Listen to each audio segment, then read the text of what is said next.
大家好，我是江城设计院的聂卫国。嘿，他还有脸接受采访呢？感谢您接受我们的采访。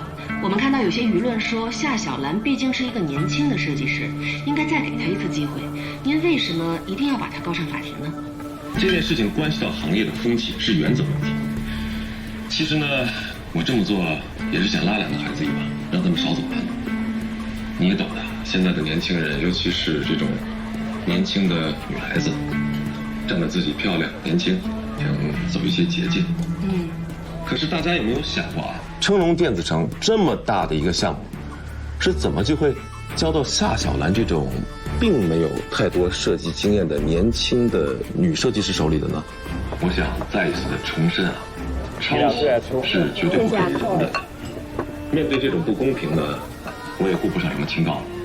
这次这个坏人我来当，但是这种风气是不可以助长的。假仁假义，那气死我了！换台，等等，您是在什么别换呀！发现自己你看这旁边的人看得多起劲儿啊！说起来呢，其实也挺意外的。我平时的主要工作呢，都是在江城设计院，接触的都是国家单位的公共设施类的项目。这些商业的项目呢，我并不是很关心。是特别偶然的一个机会，和一个业内朋友聊天，提到了这个夏小兰，聂卫国那个不该接受采访了，你知道吗？中诚不是什么法律高材生吗？文凭买的，啥也不做。我们还没有开庭，舆论就输了。你也得接受采访。我现在呢就打给电视台。杜兆辉，能不能别在这给我添乱？人家法院看的是证据，不是舆论。再说我是被告，我都不着急，你急什么呀？我怎么可以不急啊？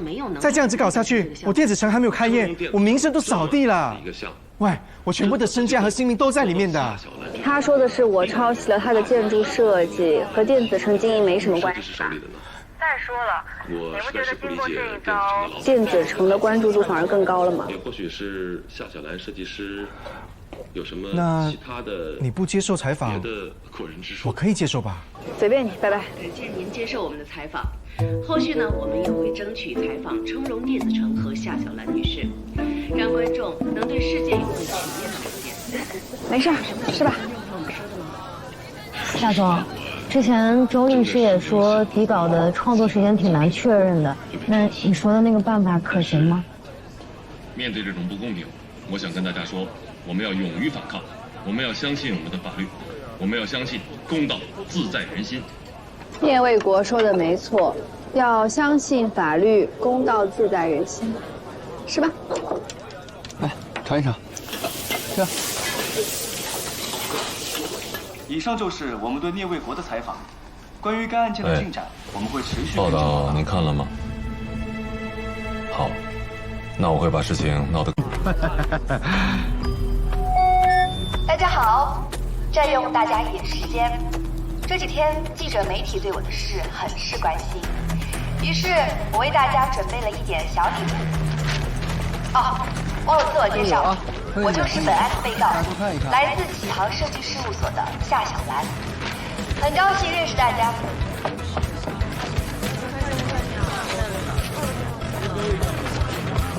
杜总，这怎么有一模一样的两幅画呢？啊，这是什么意思呀，杜总？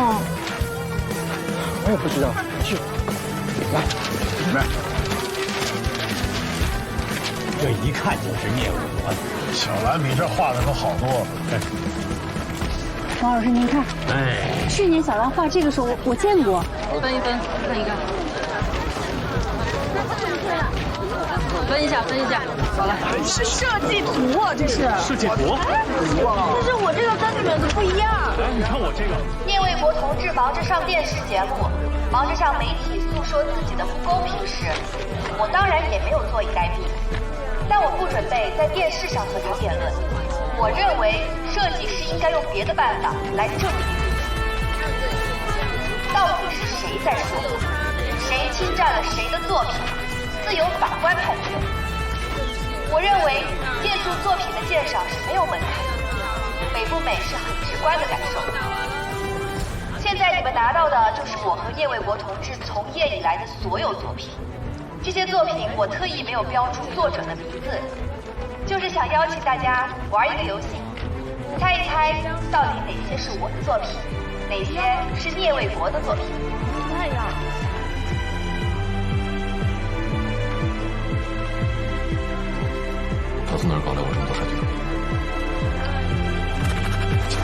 卫国的表情，气坏了吧？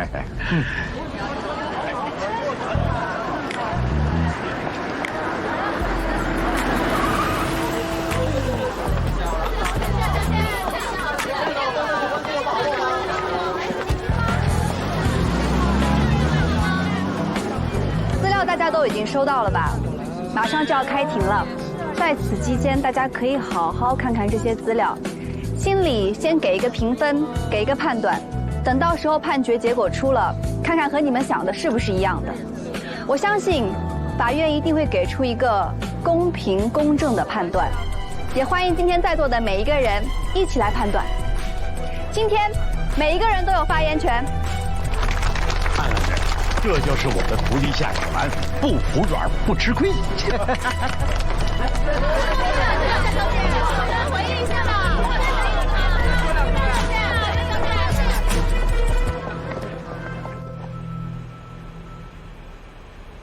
我们要求被告夏小兰及称荣电子城广场立即停止侵权行为。夏小兰需公开向我方当事人道歉，赔偿20万人民币，精神及名誉损失费，并承担一切诉讼费用。被告否认原告的一切指控。这2张底稿的创作时间都非常的接近，以现在的技术还无法准确的判断出他们的绘制时间。什么聂卫国，听都没听过。我们电子城从头到尾只交给了夏小兰和启航负责的。你曾在江城设计院工作过2年。是。那你当时是否是聂卫国的助手？是否能够接触到聂卫国所有的底稿？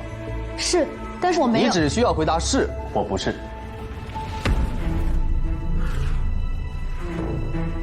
是。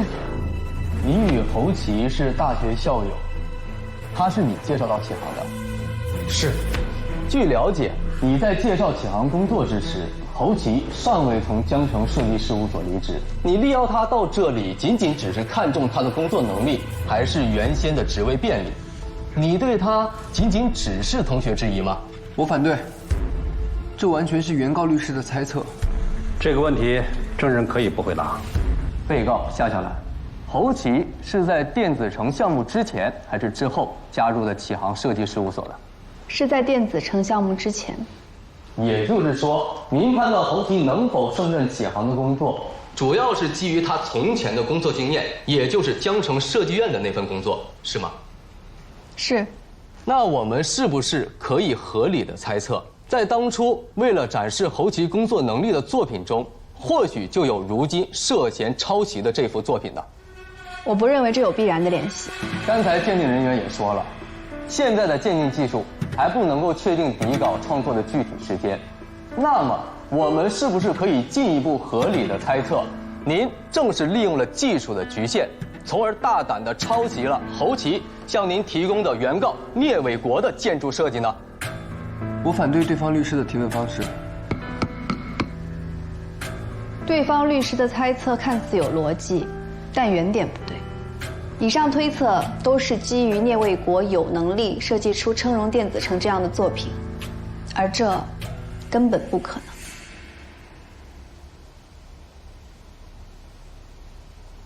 我们申请新的证人作证。同意。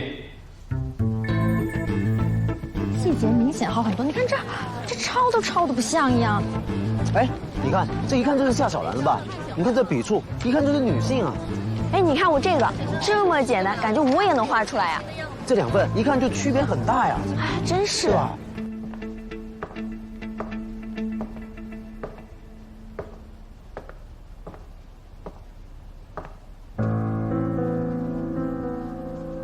他不是跟毛康山不对付吗？怎么把他搞来了？宁教授，您是我国建筑行业的泰斗级人物，人人都知道北宁南毛的称号。甚至在世界建筑行业也享有非常高的声誉。现在我的当事人想请您评判2份作品集，您是否同意，并承诺如实做出公正、专业的评判？我同意。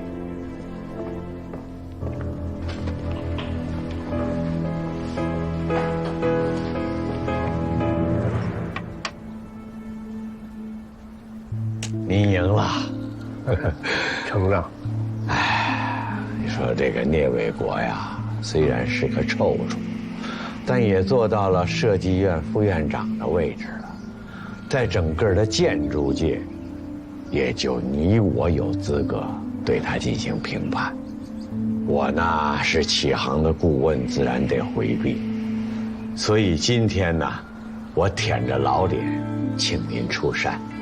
我在京城也听说了这个官司，如果能够帮助法官做出正确的判断，我义不容辞。但我事先声明，实事求是。您还是这老样子，大道理一套一套的，说话滴水不漏。我能坑你，我还能坑我自己吗？当你看到他们俩人的底稿，心里自然会清楚。你不也还是老样子吗？护短，多少年了？你从来也没有主动找过我吧？这次，如果夏小兰不是你的徒弟，你会这么上心前后奔走吗？啊？是，我不否认夏小兰是我的徒弟，但我绝没有护短的意思。这个项目是我一路看下来的，如果眼睁睁地看到事实都能被人颠倒黑白，领导，那我们建筑圈还有什么未来呀？我还是那句老话，实事求是。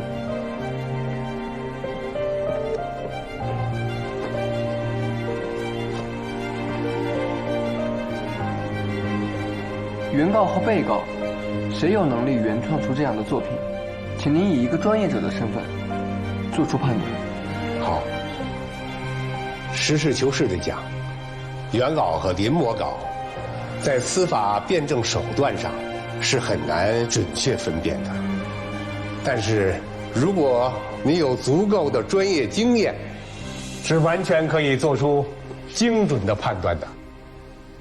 今天老朽就斗胆给出这个判断：成荣电子城建筑设计的原作者，无疑应该是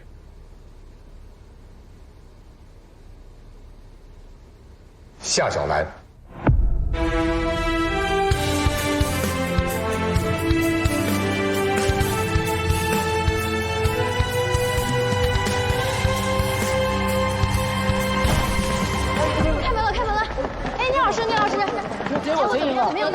我们绝不认同庭审结果，我的当事人还会继续起诉，麻烦各位让一让。夏小兰呢？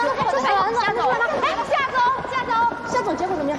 感谢司法公正，当场驳回了聂卫国的起诉，还我清白。真的假不了，假的真不了。未来我将会继续努力，设计出更多具有影响力的作品。谢谢。哎，电子城很快就开业了，欢迎大家来看夏小兰的设计，还有购买心仪的产品啊！哎，夏总，聂院长留步。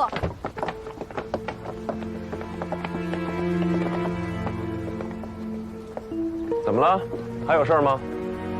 出了官司就这么着急走啊？别的账也该一起算一算。聂副院长，这些人你还记得吗？你们几个什么意思啊？你是不是很好奇，我是怎么收集到你这么多作品的？在你忙着上电视台作秀的时候，我和侯琦一起拜访了你入职江城设计院之后，曾经一起共事过，但有离职或者调走的同事，以及你大学时的同学，他们可给我提供了你不少的作品呢。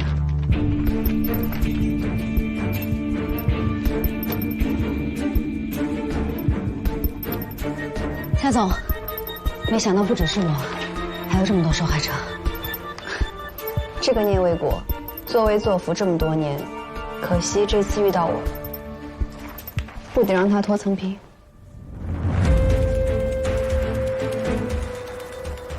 这一拜访，没想到还有这么多惊喜。你一直以来利用职务之便侵占他人作品，打压后辈，甚至对女同事动手动脚。这是他们集体签名的诉状。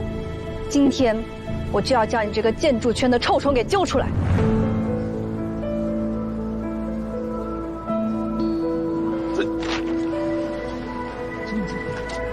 下手吧，下手吧！干什么？还破坏我当人！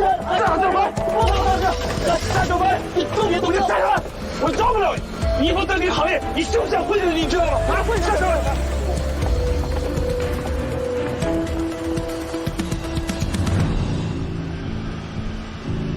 走。走吧。